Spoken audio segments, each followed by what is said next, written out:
मति करौ सोची भजनी करौ मैया हो।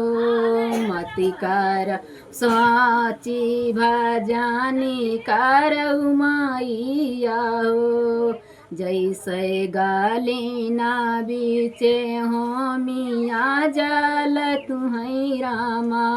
जैसे गलीना बीचे होमिया जल तुहै रामा।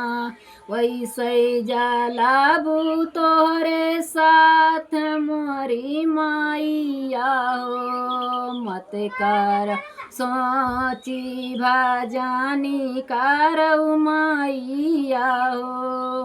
मति करौ सोची भजनी करौ मैया हो।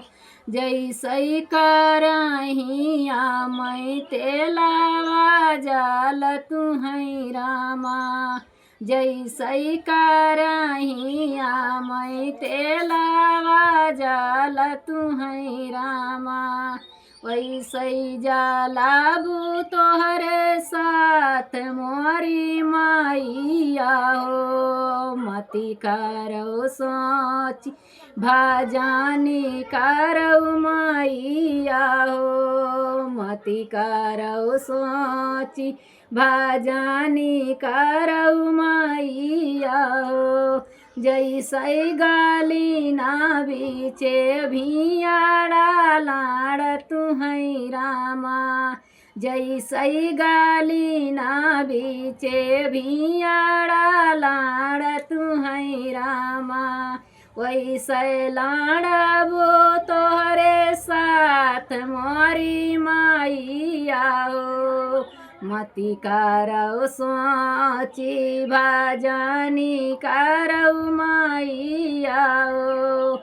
मति करौ सोची भजनी करौ मैया हो।